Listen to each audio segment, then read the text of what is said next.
Welcome back to the OurView Podcast. This episode is part of our Super Sports Saturday, a series of episodes that will highlight adaptive sports programs, their athletes, and those who organize these programs. My intention in creating this series of episodes is to bring awareness to the importance of inclusive play and adaptive sports, to show how sports and play are beneficial to all. I hope you enjoy this episode. On today's episode of Super Sports Saturday, I welcome my guests, the Seybolds, Sean, Holly, and Hope. This father and daughter trio are volunteers with the Camden County, New Jersey Miracle League. Join our conversation as we discuss how Holly's desire to volunteer became a true family affair.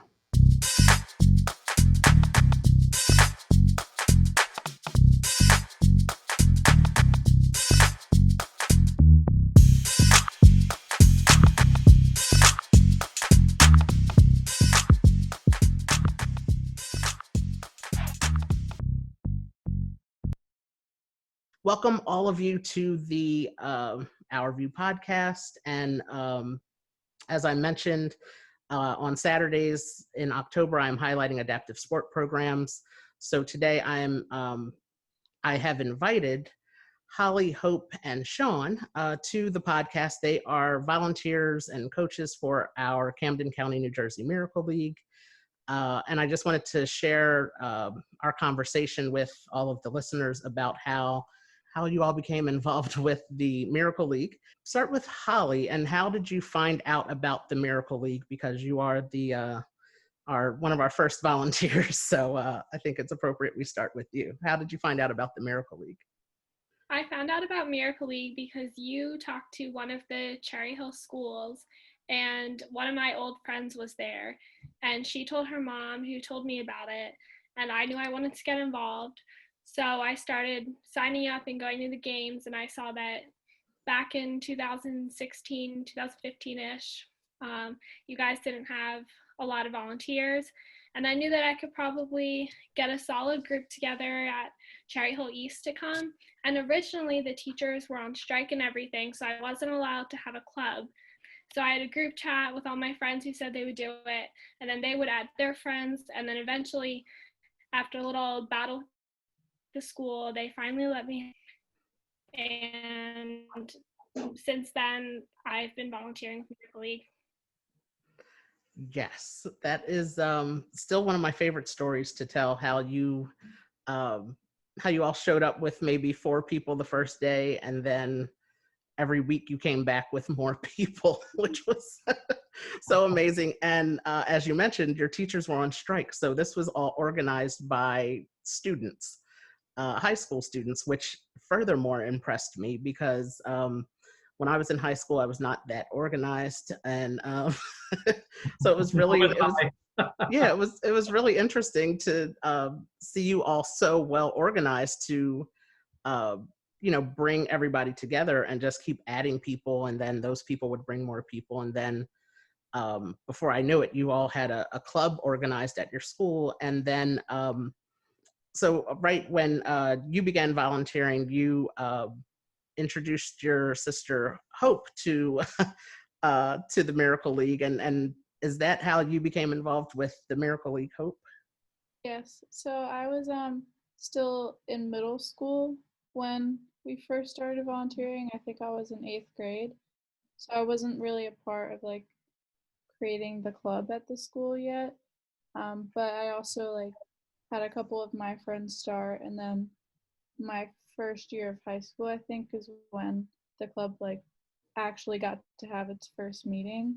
So I was able to help be there, but I wasn't really involved in setting up the club or anything. Wait, you said you were in 8th grade and you're both in college now, and that just made me feel really old. Yeah. How do you think I feel? Wow. That is so hard to believe. That was, it doesn't seem like it was that long ago, but it was that was a while ago. Oh my goodness. So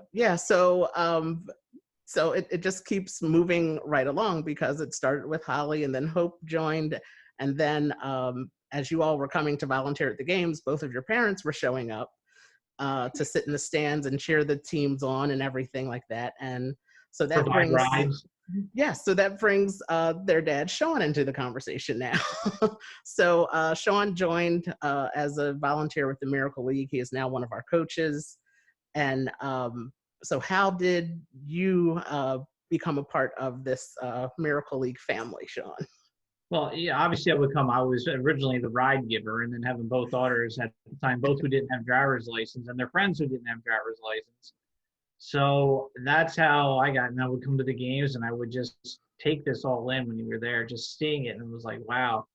And I believe my wife was actually a volunteer before I was. I didn't fill out the paperwork, and through some encouragement from the three of them, I filled out some paperwork, but it didn't need volunteers initially. And then in high school, they have this thing called proms, and it took away a lot of the volunteers on a Saturday. And at that point, I was there. You knew I had signed up, did everything I was supposed to do, and that's when you said, "Go grab a yellow shirt. You're on today." And that's when it began. And then I did it. And then after that point, I did every weekend. I'm like, well, I did it, and I'm doing it, and I'm going to keep doing it. So, but it grew. But at the same time, it kept growing. More and more, kids and adults were showing up for this thing. More people were signing up. So not only was it needed for that day or the prom, but it was also needed from that point on. And yeah, I really remember. I remember you all inviting me to your first official, when you had formed the club, to come to your school to have the first official meeting. And I really felt completely useless in that meeting because you all had it so well organized and you had so many volunteers, people there interested. Didn't they have like the superintendent and principals and all that there? Everybody showed up to that meeting. They were just, it was like impressive. 100 people in that room. There were 100 people in that classroom. There were 98 people in that classroom. Story. I love that story, like 5 or 6 people. I'm thinking I would have to do a whole presentation, and like I had to do nothing. I was like, yeah, you really didn't need me here. Like, I'll see you guys on Saturday. It just, they had it all well organized. You run everything through like Google Docs, and like you have people sign up for what days they're going to come, and it's just so impressive to me what you all were able to do. They organize it on social media too. Yeah, it's just it's so impressive. Yeah.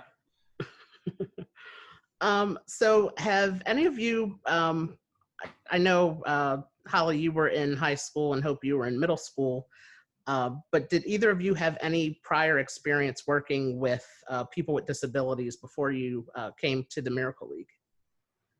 Before Miracle League, I did not. Okay.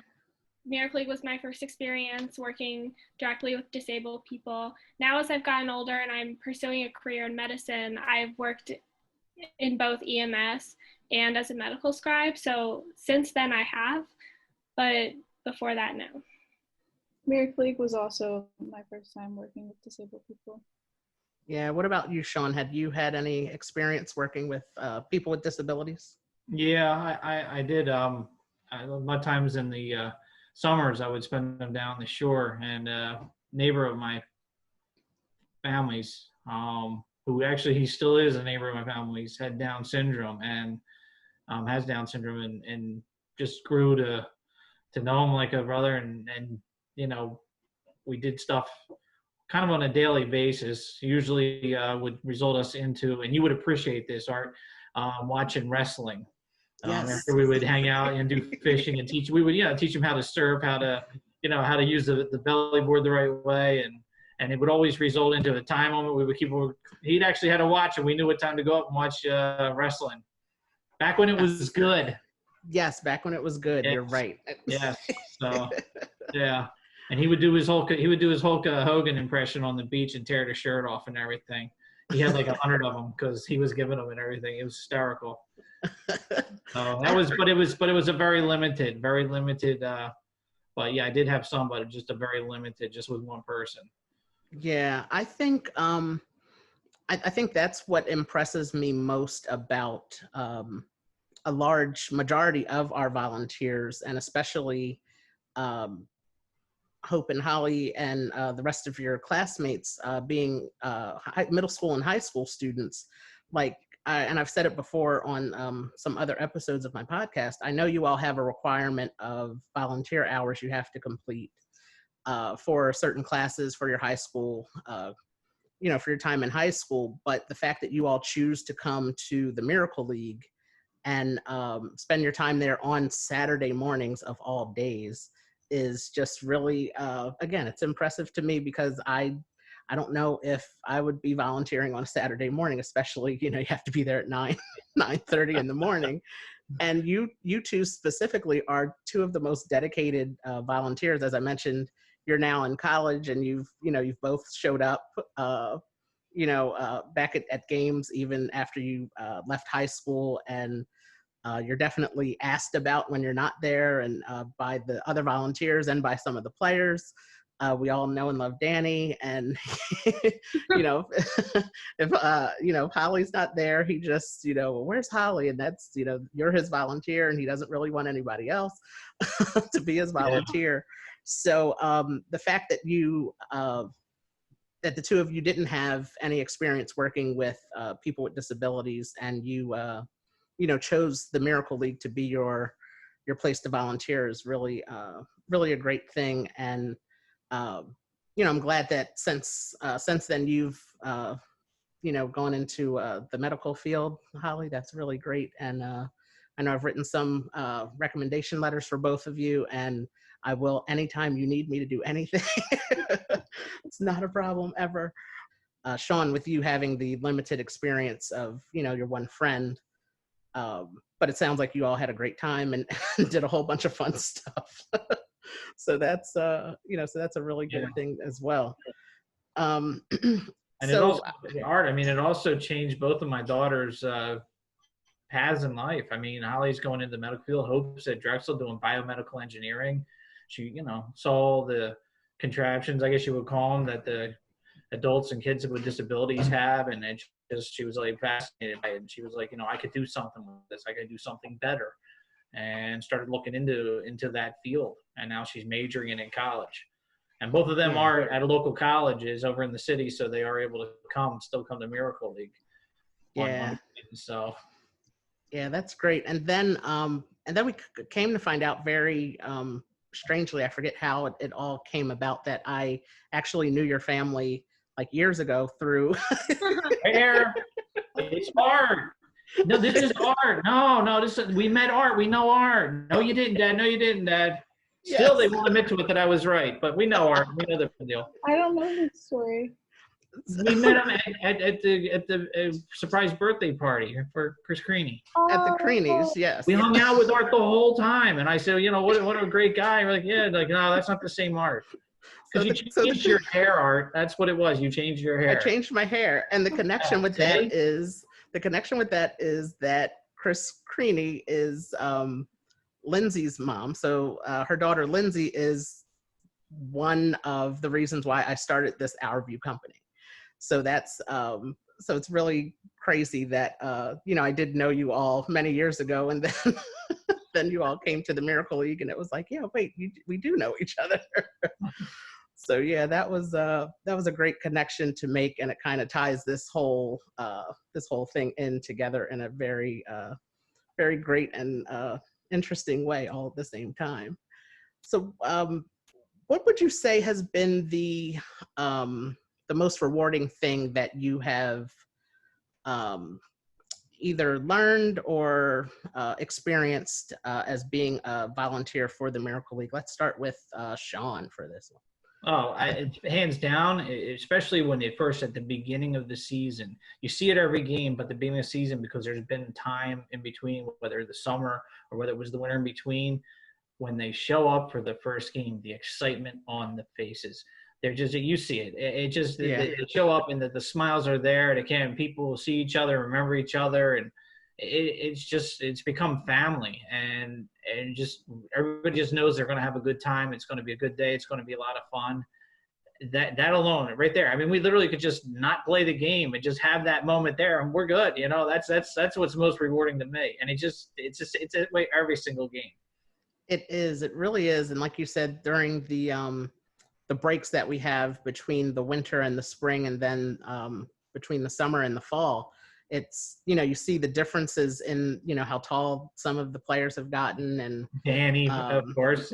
yeah, how tall they've gotten. You've seen how they improved in their, their batting skills, or certain other skills. You see how they have improved. But then, as you said, it's the whole thing of like, oh yeah, we're all back here, we're all together, and everybody's just sincerely happy to be back and see each other again. So that's it's a really good feeling for a lot of people there, I think. Yeah. Hope, what would you say is the most rewarding thing that you have experienced while being there? I think for me, it's probably the friendships that I've made. Like whenever I'm there, I just feel like I'm like hanging out and playing baseball with friends and like catching up with each other. I don't ever feel like I'm volunteering. And like I feel like I spend the whole time like chit-chatting with everybody and just bonding. And I never want to leave. Right. Yeah, that's I interviewed two of our other coaches, Steve and Terry, yesterday, and they said like it just feels like that's where we're supposed to be on Saturdays. Like it's just and being that we had to miss the spring season and now the fall season, it's just like I kind of want to be at the field on Saturdays. Like it's Saturday, that's where I'm supposed to be. It's been weird. It's like I'm supposed to be there now, and you get up and you want to get going, and then you got to tell yourself that's right. It's can't do it. Yeah. Yet, Yeah, and that's what they also said as well. It's just like we've made friends with everybody there, and it's like an extension of your family, and although it's a couple hours every Saturday, you do see people for 6 weeks in the fall and 8 weeks in the spring. So it does, you get interested in what people have done and what they're doing in their lives, and it's really a great community that we have developed there. Holly, what about you? What have you found to be the most rewarding for experience with volunteering for the Miracle League? Similar to what Hope said, definitely the relationships I've made, even with like the volunteers in my high school class, who I would not have known if they hadn't started coming to Miracle League. And then definitely my friendships with some of the players. Like you mentioned, Danny. I've been his buddy since I started in 2015 when he was maybe 8 years old, and watching him grow over the years, and also watching some of our adult players, listening to where they're working and what's going on with their lives is a really rewarding experience. It's really great the connections that we're able to make by being out on the field every week with everybody. So my last question for all of you is, being that you have the experience of working with people with disabilities through the Miracle League, what is one thing that you would want the world to know about people who have disabilities? Let's start with Hope for this one. I think one thing that I was really nervous about before my first Miracle League game was I was afraid that I wasn't capable of helping anybody. Like I wasn't really sure if I had the skills, or like if I would just be more of a weight than like helpful. But I think one thing that I've learned over the years is, even if like I'm not physically helping somebody, just being there emotionally is still helping, and like just being someone's friend. And it's really not as like scary as it seemed just from like hearing about it. Like it's more of like, I don't know, like it's more like something that I need to, like it's not just about me helping other people, like they're also like helping me grow and like learn. That's so great. Oh my gosh. Holly, what about you? What would you want people to know about those who have disabilities? I'd probably want them to know that every disability is different. Some people look like they don't have a disability, but they do. And you're not there to judge them or get in the way or anything. You just should listen to them, listen to their needs, and not like overstep their normal people, just the same as people without disabilities. They just have something different, that it's on you to learn how to work with them and learn their needs. Yes, I agree. That's that's something that's very difficult for people to realize sometimes, because just because two people have the same diagnosis, they can both be very different. Like myself, I have spina bifida. There are a lot of people who have spina bifida that don't, I can use crutches. There are people with spina bifida that can't use crutches, and there are people who, nowadays, because they can have surgery before they're born to treat the spina bifida, there's some people that don't have to use crutches at all. So they can, they can walk around and it looks as if nothing is wrong with them. So realizing that every person is an individual, and each disability diagnosis for every individual is different, is definitely something that is important to know and to take with you. So thanks for that answer as well. And Sean, what about you? Well, the thing that I learned is that certain things that I took for just granted, like being able to get up and just grab a bat and hit a ball, and being able to run full-fledged to first base or something, that for me it's effortless. And for people with disabilities, it's different. And I learned that the hard work that they've got to put in to do it, to be able to do something like that, but the sheer joy that they get out of being it when they get that hit, when they hit that ball. To me, I hit the ball. It's like, okay, I hit the ball. For them, they hit the ball, and it's just such an accomplishment for them. So just seeing them out there and all the accomplishments that they're doing is so rewarding to them, but it's rewarding to us too, because you see it on their faces. And even when some of them will hit one out of the park, it's always fun. I, as a coach, I have to pitch, and when the adults come, I mean, how many times have I gotten Right. the line drive right back at me? So, but it's great. I love every minute of it, and just I've learned to see that certain things that may not be that difficult for us is a challenge for some of them, but they're just determined to get it and to do it, and I just love that. I love the determination. Yeah, and I love the reaction too once they've accomplished their goal. Yeah, and to not let anything stop them. We have Exactly. some players would hit off of a tee instead of being pitched to, but then you see that they see the other players that are being pitched to, so they want to be pitched to as well.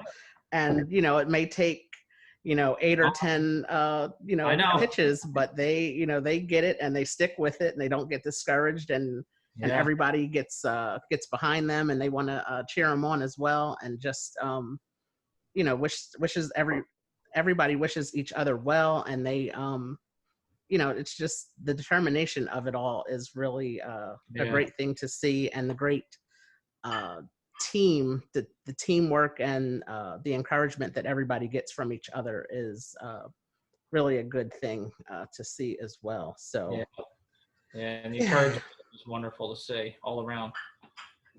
So and hearing their names being announced over the loudspeaker, it is such a great moment for them. Even before they get up to bat, they're already smiling. Having our announcer Michael just the way that he announces everybody, and they come, and they I actually talked to Michael yesterday. I talked to him. He called me. So it's really just great the way that we have created our own special place there at the field, and our unique way of playing baseball. Without you, Holly, starting the Cherry Hill East Miracle League Club there, I think I'm sure that it wouldn't be what it is today, because you started when you were in high school. As I mentioned, you're in college now, but it's still going, and it's still going strong. I don't even have to reach out to anybody. They're reaching out to me and saying like, oh, hey, here's our new president. I'm also getting text messages like, hey, did you hear from our new president yet? So, like you all have started a great thing there at the school. And so I want to thank you all for the time that you put in with the Miracle League, and also just for the people that you all are very kind to me, and I appreciate you all. And I was talking about you all before, and I didn't.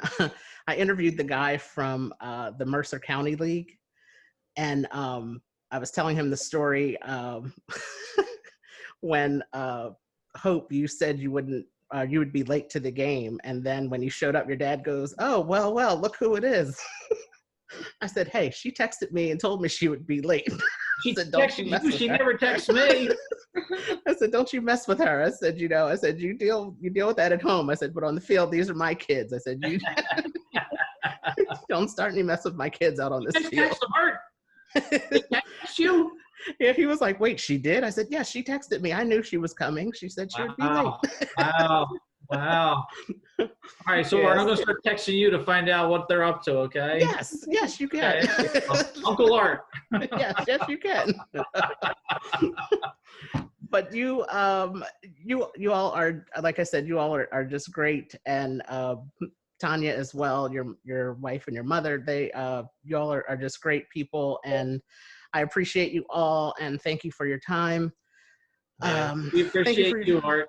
Yeah, thank you. And we are very hopeful that we will be back on the field in the spring. Let's hope. Yes, fingers crossed and everything. And it's been very rough not being out on the field and not being able to see everyone and interact with everyone as we are used to doing every fall and every spring. So definitely looking forward to those days back out on the field in the spring, in April. So everybody take care and have a good day. And I will talk to you soon. And a happy early birthday to you. I know it's a little bit late, but I know when it's coming up. Thank you. Yeah, so thank you all so much for your time, and I appreciate you, and I will be in touch and talk to you soon. Thank you for listening to this episode of the OurView Podcast. Be sure to subscribe to the OurView Podcast on Anchor, Apple Podcast, or Spotify. New episodes will be released on the 15th and 30th of every month. Follow us on Facebook, Instagram, Twitter, and YouTube at OurView for Life. That's OurView, 4 LIFE. Do you want to help change the tone of conversation among your family and friends? Head over to our website for some OurView merchandise. Our website is www.our-view.com/merchandise. I thank you for listening. Have a great day and take care.